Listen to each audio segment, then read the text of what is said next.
moving on. Okay, question is, this is not about a reading. Om Namo Narayana. Very nice reading. Just ordered your book. You call a spade, and not everyone is ready for a Kundalini path. Bhakti path easier, especially for householders. Yes, indeed. Now, I never push Kundalini path. Even those that say they're ready for it, 9 out of 10, it's not what they're looking for. Mostly people are looking for a way to control their lives a little better. I want to find a way to manifest. I want to find a way to control my life. I just want to be happier. They don't want to lose that self-identity, okay? They don't want to go the whole way to realization. And you can't start an awakened Kundalini energy and then back out. Because once that's awakened, it's going to go, okay? Kali doesn't do do-overs, okay? If you're not ready to deal with Kali and Kundalini, do not open it. Now, some people, it opens spontaneously. If you're really, really seeking truth at the heart of everything, then it can open, okay? So, onward. Could you talk about the last phases of your sadhana and what role your guru played? Okay, well, for my journey, things opened up for me in an esoteric Christian order. That's where I began. I went to evening prayers, was there on my knees doing the prayers, and this bolt of light, I can tell you, is exactly like this, 4 inches across, went straight through my body and nailed me to the floor. Okay? And Father Blyton knew exactly what happened when it happened. And I looked up and started seeing, the energy around the cross on the wall was golden. The cross on the, at the center of everything was purple. And I went into a samadhi for the next few days. If I would have walked out and got hit by a car, I could have cared less. I was in bliss. I was, my heart had opened. I was in bliss. I was feeling that oneness of creation, and that's the way it opens. Okay, well, then things toned down, and then, a few years later, I sit down to meditate and really opened up in earnest, and that was that. From that point, it opened up the nod. I was hearing, like in the middle of the night, hundreds of birds. I'm going, there's hundreds of birds. I can't sleep. They go, there's no birds. Okay, this is the middle of the night. I tell you, I'm hearing birds. So, the nod starts opening. But anyway, throughout my journey, I was searching. I did not stay in one place. I left the order very quickly after it opened because there were a lot of jealousies going on. I had been there a very short time, and some people had been there for years, and it hadn't opened for them. And for me, it was like, very quickly. And so I didn't need, I don't need these jealousies and all this drama, so I left. I went to, was doing bhakti for a time in the, Hare Krishna with Prabhupada.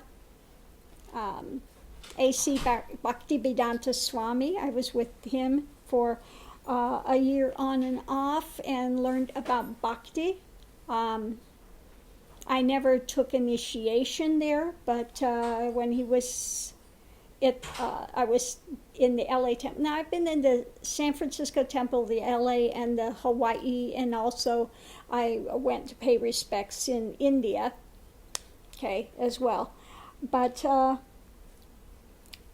when I was there, I had done the flowers, full mala, for his deities, and he was coming in from a walk, and he looked at me and he goes, come with me.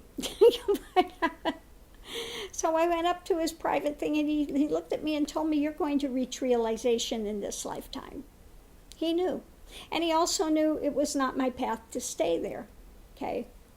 So he did tell me that you will reach realization in this lifetime, okay?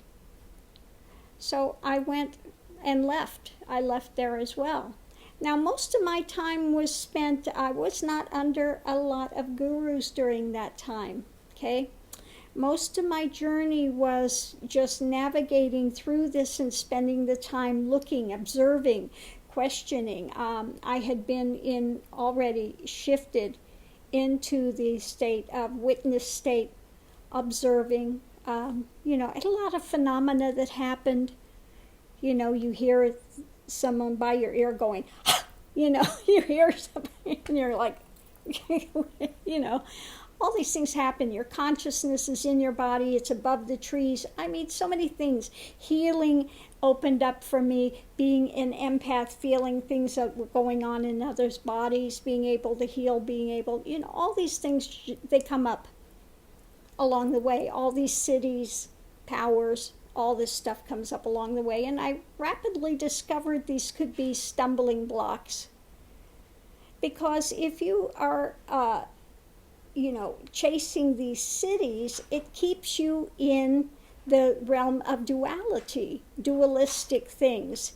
And any of these, I never was into doing the third eye meditations because I saw rapidly it takes you to astral realms and all of that.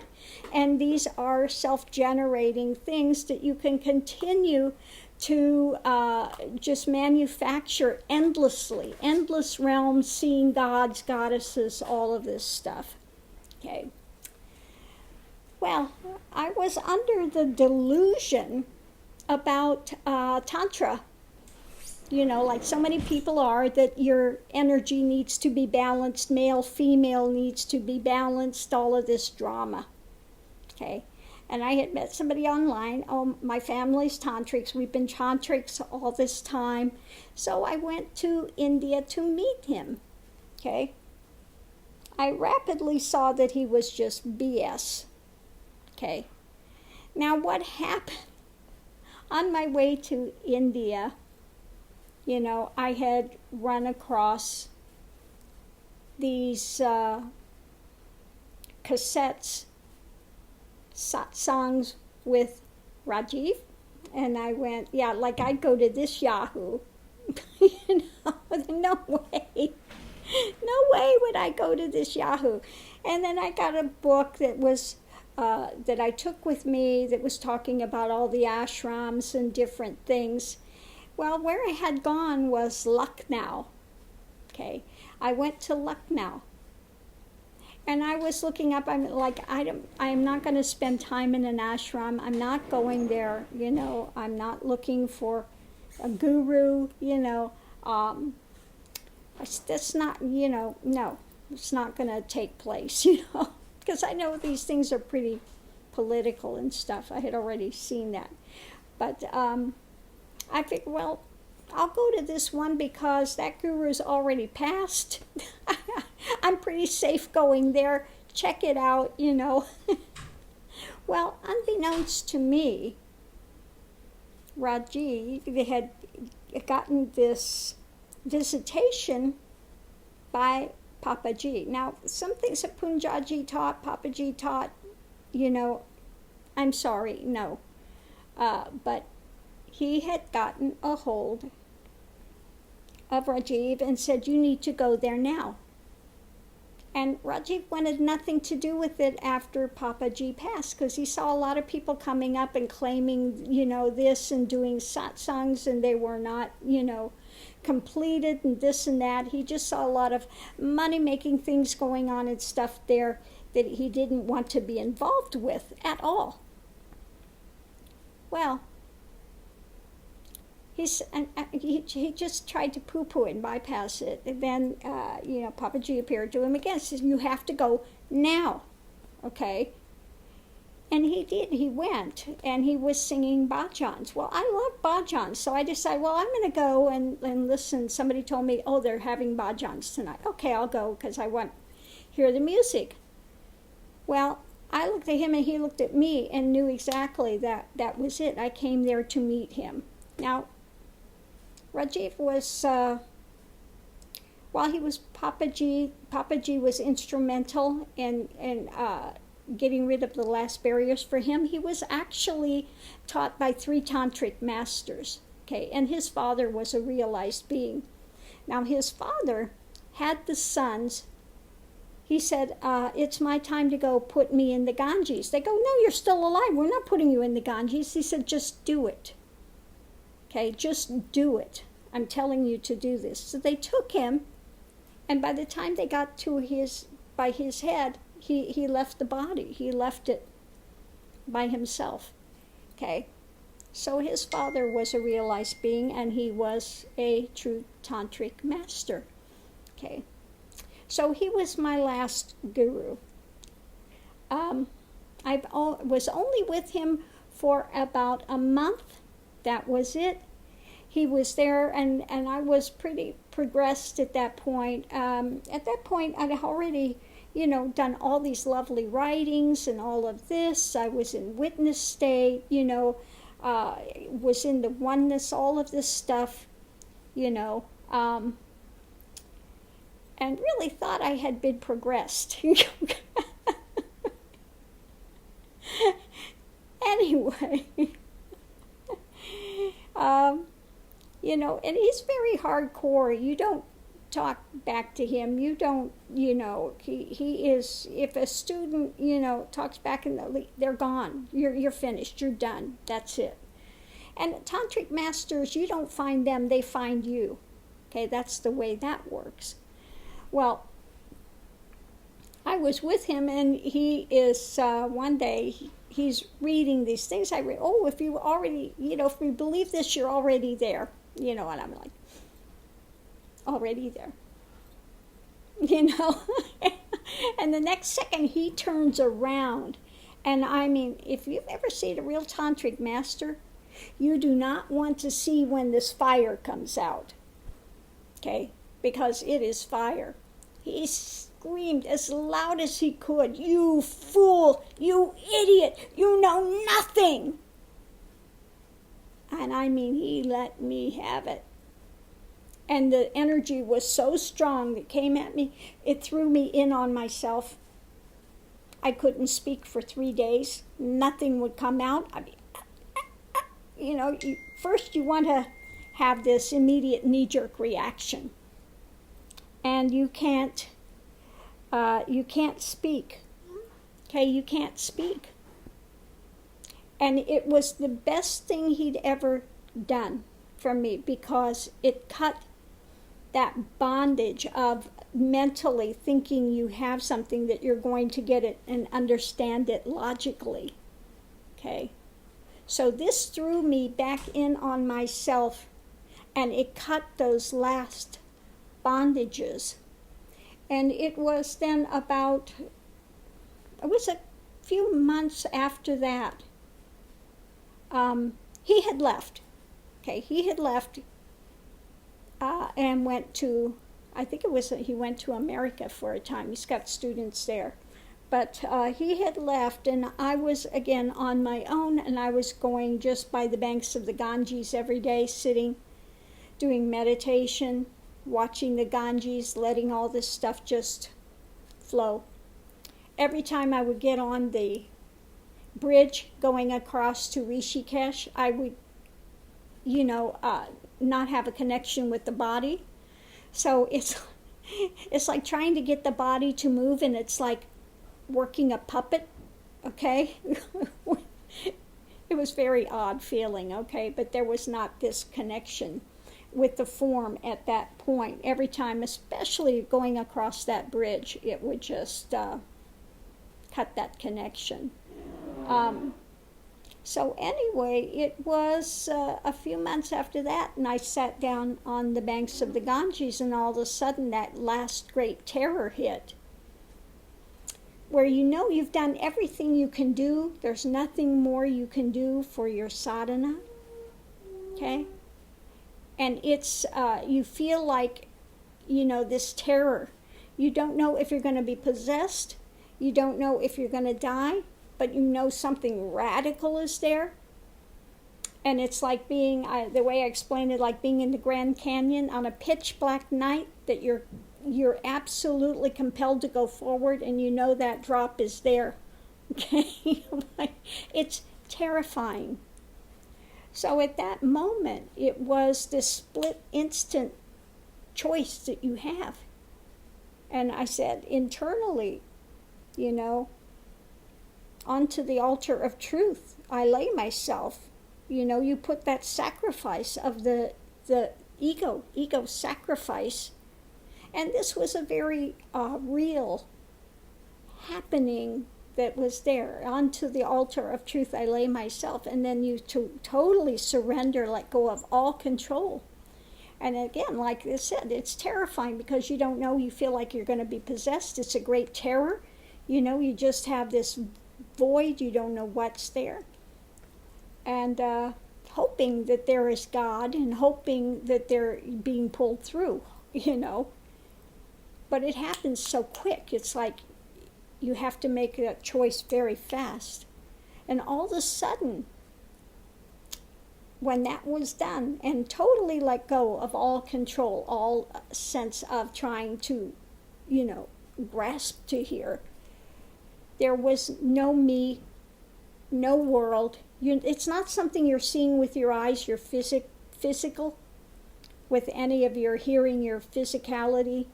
None of that is working at that point, okay? But the only reality at that moment, more real than anything you see in the divisionary world, is that divine is, that spark of life, that purity of pure potential.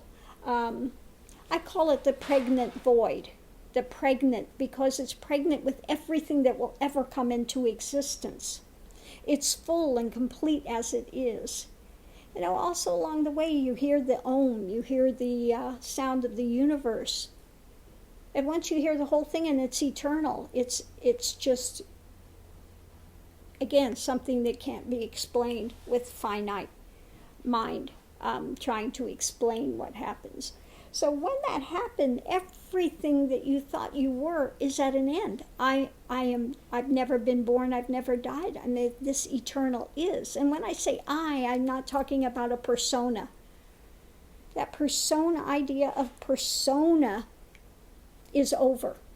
Okay, that's gone. That deconstructs. And when coming out of that, it's very difficult. You don't use the word I, me, for months and months and months. You have to relearn to use commonality of language. It's not that you're trying to be better or bigger or whatever. It's not in the equation any longer. It's not the reality any longer. Okay? At that point was using like this one. Even one is not right. You're the zero, not the one. One can be subdivided. This can never be subdivided. Okay? And all of a sudden you understand all the great things of the spiritual texts. You open it up and it's so easy at that point. Okay? But this idea of being this something that's in this vehicle, okay, you're not that vehicle.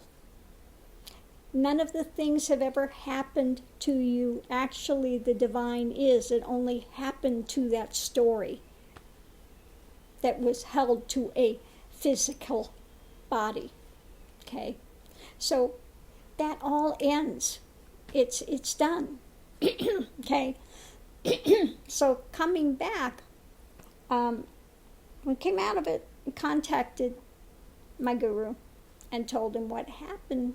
And he says, well, are you convinced of this? I said, no, I'm not convinced of it. To be convinced of it, there has to be doubt somewhere. And I said, in this, there's no doubt.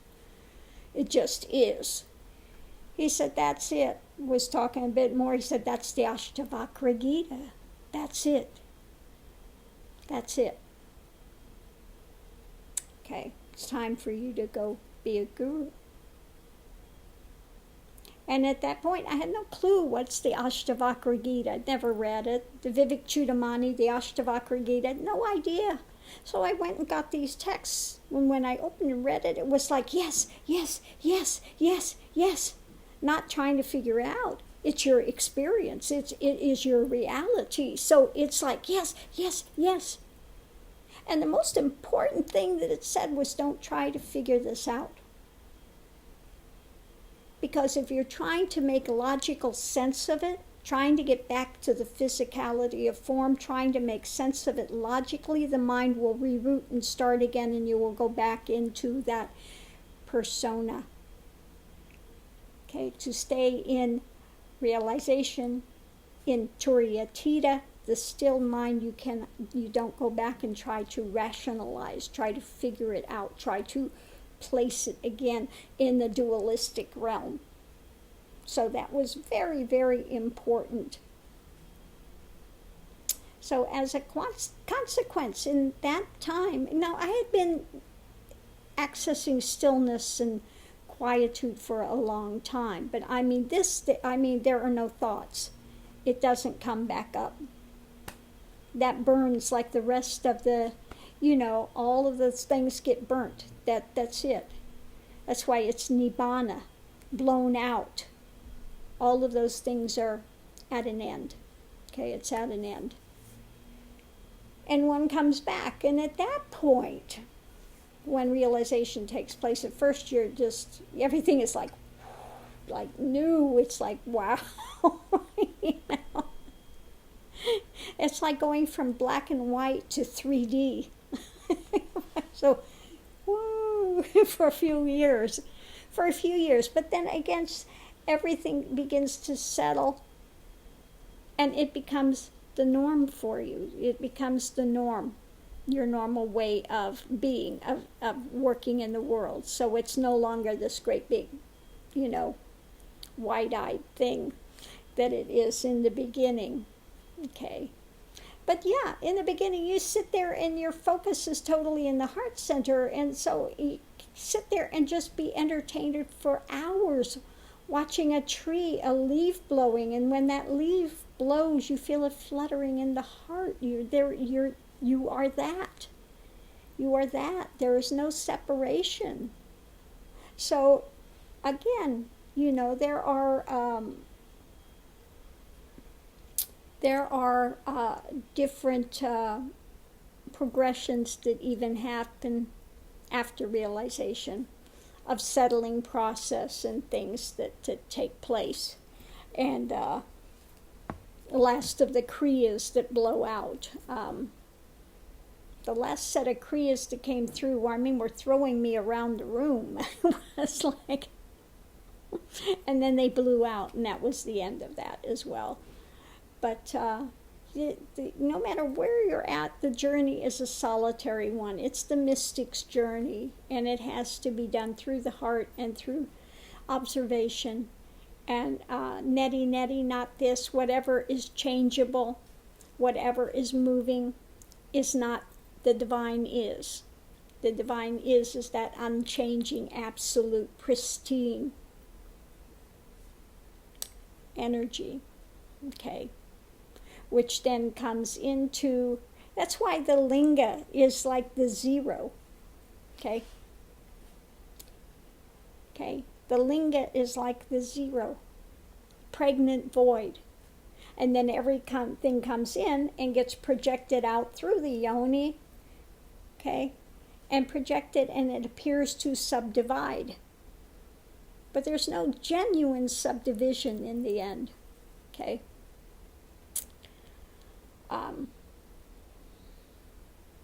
So yeah, that's what happens towards the end of the journey, what you're doing and how it progresses. Again, it's a solitary journey.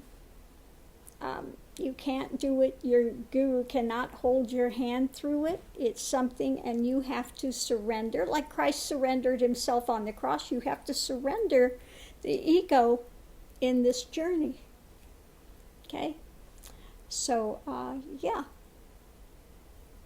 And afterwards, what you have is the play of God. You're in the still center. No matter what takes place, no matter what it looks like's happening on the outside in the physical form, there's always the still center that remains after that.